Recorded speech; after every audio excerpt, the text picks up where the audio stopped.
नाही पण भविष्य घडविले। यासाठी सूफी पंथांचे तत्वज्ञान असे की देहाचा विकास असा करावयाचा की त्या देहात देवाला वास करण्याचा मोह झाला पाहिजे, म्हणजे आपण कृपेस पात्र झालो।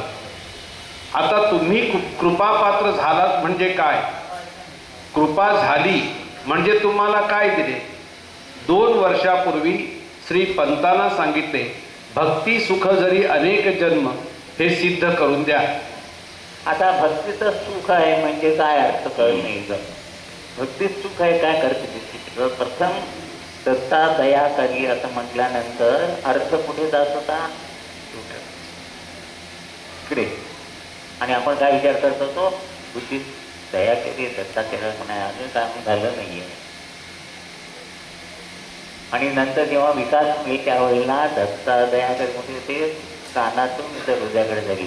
किती केले माझ्यासाठी, म्हणजे ते पद आहे की दुसरं, किती रे श्रमती वारंवार अगणित तो काय समजलं? पहिला अर्थ बुद्धीकडे जात होता आणि काय काम झालं नाही असं म्हणत होता। नंतर विकास झाल्यानंतर ते कानातून हृदयाकडे जायला लागला आणि किती अनंत उपकार आहे तुझे, ते पद आहे की सारखं वर्णू किती उपकार, समजलं?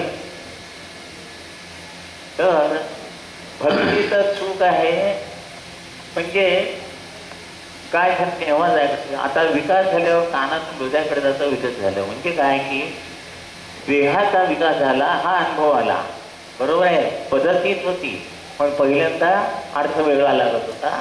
तीच पद ऐकून देहाचा जेव्हा विकास झाला म्हणून भक्ती सुख आहे आणि आपल्याला ते अनुभवता येईल। जसे सृष्टीतील पदार्थ आपण नाव घेतल्यावर दाखवू शकतो, तशी कृपा म्हणजे काय हे दाखवता येत नाही, ती अनुभवायची असते।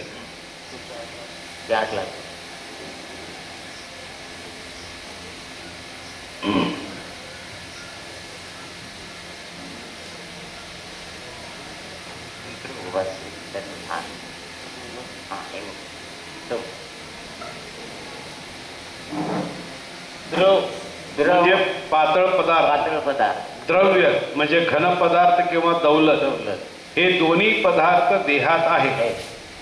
त्याच्या खाली आहे एक्टोप्लाझम आणि सायटोप्लाझम। एक्टोप्लाझम म्हणजे वायू अधिक आकाश, सायटोप्लाझम म्हणजे पृथ्वी अधिक आप। सामान्य माणसाचे एक्टोप्लाझम 25% तर सायटोप्लाझम 75% असते। वंदनीय दादाचे एक्टोप्लाझम 100%, सायटोप्लाझम 0%। तुम्हाला ओंकार साधनेने एक्टोप्लाझम म्हणजे वायू अधिक आकाश तत्व याची प्राप्ती करावयाची आहे। ते 25% कमी आहे, ते वाढवायचं आहे। ओंकार साधनेने काया वाचा मन एकत्र होऊन तेथे शून्यावस्था होते, मग पंच प्राणकोश एक होतात, नंतर पंच तन्मात्रे एक होतात व एक्टोप्लाझमची निर्मिती होते। एक्टोप्लाझम म्हणजे कृपाशीर्वाद व गुरुमार्गातील गुरुना अपेक्षित असलेले 75% परलोकाचे कार्य व 25% इहलोकाचे कार्य सुरू होते। तुमच्या माध्यमातून म्हणजे हे अतृप्त आत्मे इथं त्यातले सांगितलं की पहिला लोक पिशाच म्हणजे त्याला काय म्हटलं अर्थबाउंड स्पिरिट, ते आहेत इथं जवळ। तुम्ही साधना करत असताना सगळेजण त्याच्यातनं जे एक्टोप्लाझम म्हणजे आशीर्वाद निर्माण होतो, ते त्यांचं अन्न आहे, ते घेऊन ते चौथ्या लोकात जातात। म्हणजे इथं विश्वशांतीमध्ये यांचं हे जे काही त्रास देत आहे ते आत्मे तुमच्या साधनेतून आपातकान म्हणजे परलोकातलं काम चालू झालं। मी मागाशी सांगितलं होतं, इहलोकाच्या कल्याणासाठी एक केंद्र आहे आणि परलोकासाठी म्हणून जगत कल्याण आणि लोककल्याण। लोककल्याणाचं कार्य तुमच्या माध्यमातून होत आहे, ते आत्मेमुक्त होत आहे, ते तुम्हाला कळत नाही आहे। म्हणून नित्याने साधना करा, त्यातनं ते एक्टोप्लाझम आता जरवतं वरती जातात आणि त्या एक्टोप्लाझमच्या ह्याच्यामध्ये मिसळून ते वरती जातात। जसं आता इथं सूर्यकिरण आल्यावर त्याच्यामध्ये धुळीचे कण दिसतात बघा, घरात सर्व काय असतं, तसं ते आत्मे त्या ह्याच्यात गेले की सरकन वरती जातात। म्हणून आमच्या हातून त्यांनी योजलेले महत् कार्य असं वाक्य वापरलं। म्हणजे तुम्हाला सगळ्या तुमच्या माध्यमांचा उपयोग करून घेतलाय आणि ते हे कार्य एकट्याने करणं शक्य नाही, म्हणून एवढ्या सगळ्यांना सामावून घेऊन तुमच्या माध्यमातून हे कार्य चालू आहे. शरीरात पेशी आहेत, त्यामध्ये चैतन्य येण्यासाठी देवाने 25% एक्टोप्लाझम ठेवलेले आहे, म्हणून तुमचे चलनवलन चालू आहे. मनुष्य आजारी पडला म्हणजे एक्टोप्लाझम कमी झाले. जन्म मरणाच्या सीमेवर असणारा माणूसही तुम्ही त्याला तीर्थ करून दिले असता, म्हणजे पहिले बोट भांड्यातील पाण्यात ठेवून 11 वेळा ओम श्री साईनाथाय महा म्हणत असताना बोट हळूहळू हलवून नंतर ते तीर्थ म्हणून आजारी माणसास पिण्यास देणे. पाणी म्हणजे आप तत्व, त्यामध्ये आकाश तत्व नामस्मरणाने धारण करून देणे. तो मनुष्य मरणाच्या दारातूनही परत येऊ शकतो. इतकी संजीवनी त्या तीर्थामध्ये आहे. मग तुम्हाला अजून काय द्यायचे? प्रथमतः तुमचा आत्मविश्वास हवा की परमपूज्य बाबा माझ्या पाठीशी आहे. आता एक्टोप्लाझम शरीरात कसे तयार होते? तर तुम्ही साधना करते वेळी ते शरीरात तयार होते. भक्त मला म्हणजे वंदनीय दादांना भेटल्यावर देवाणघेवाण काय होते? तर माझ्याकडील एक्टोप्लाझमचा लाभ त्याला होतो आणि त्यांच्याकडे 100% आहे दादांच्याकडे, म्हणून तुम्हाला मला भेटल्यावर बरे वाटते. आशीर्वाद म्हणजे दुसरे काहीही नसून एक्टोप्लाझम आहे. तुमच्याकडे असलेले 25% एक्टोप्लाझम तुमच्या पुरते तुमच्या जीवनाचा व्यवहार करण्यास पुरेसे आहे. पण जर तुमच्या माध्यमातून लोककल्याणाचे कार्य करायचे असेल तर मात्र जास्त एक्टोप्लाझमची आवश्यकता असते. हाच कृपाशीर्वाद. साधन सेवा काहीच नसता दावियले निजधाम. घरामध्ये दिवे आहेत, वीज आहे, पण मेन स्विच ऑफ असेल तर काय उपयोग? तो मेन स्विच म्हणजे मन. म्हणून प्रथम निश्चय करा की सेवा करायची की नाही. सेवा करायची म्हणून ठरवले तर एक्टोप्लाझम प्रवाहित होईल. म्हणजे मनापासून करणे आणि जबरदस्तीने करणे, फरक समजतो तुम्हाला. मनाला उच्चार आचाराची बेडी घालायची, उच्चाराची व आचाराची गती एक करायची. आता उच्चार आचाराच्या वेळी 2 कान हे न्यायाधीश, ते न्याय देणार की उच्चार आचार बरोबर एकाच गतीमध्ये होत आहेत की नाही. हे बरोबर केले म्हणजे मन आले. एक्टोप्लाझम जन्मतःच 15% आणलेले आहे, त्यामध्ये वाढ केली म्हणजे तो माणूस. तर आता दिव्य दृष्टी आणि दिव्य वाणी, दृष्टी व दिव्य दृष्टी तसेच वाणी व दिव्य वाणी यामध्ये फरक आहे. एक्टोप्लाझममध्ये वाढ करणे हे सेवकाचे कर्तव्य आहे. एक्टोप्लाझम हे जे द्रव आहे ते द्रव्य आहे, ते द्रवले पाहिजे. तुमच्या जवळचे प्रेम कधीतरी द्रवले आहे का?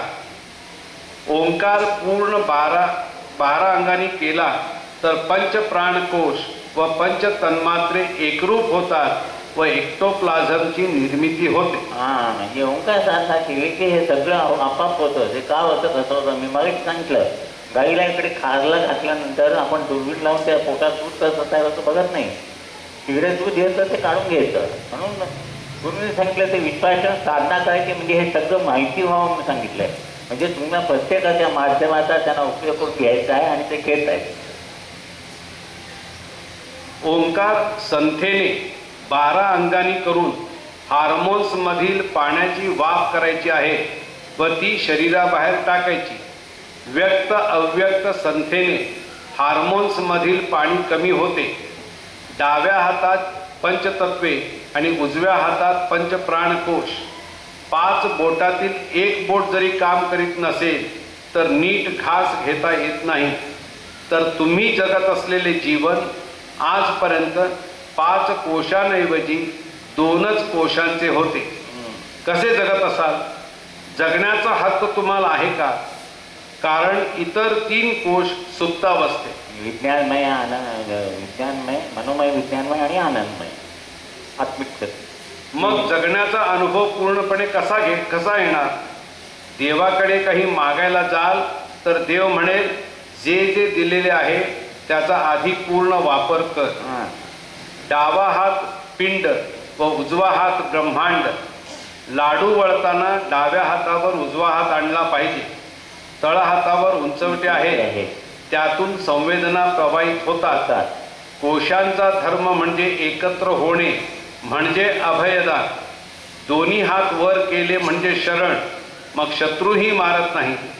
तेव्हा हे पाचही कोश तुम्हाला शरण. चीनमध्ये ॲक्युप्रेशर म्हणून एक उपचार पद्धत आहे.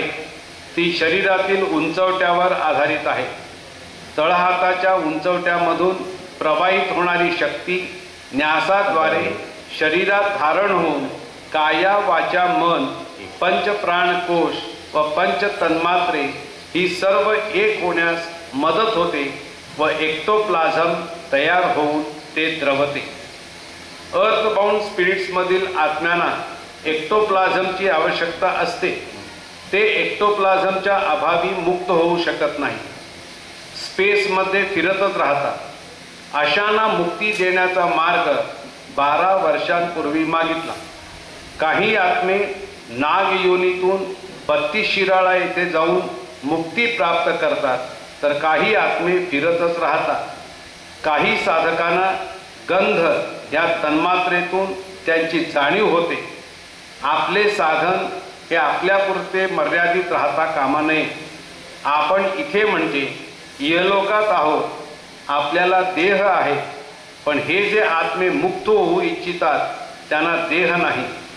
आपण शास्त्रशुद्ध ओंकार केला तर आपल्यातून द्रवणारे एक्टोप्लाझम घेऊन हे आत्मे मुक्त होतील व वातावरण आपोआप शुद्ध होईल आणि जगात शांती होईल. त्याकरिता युनोमध्ये जायला नको.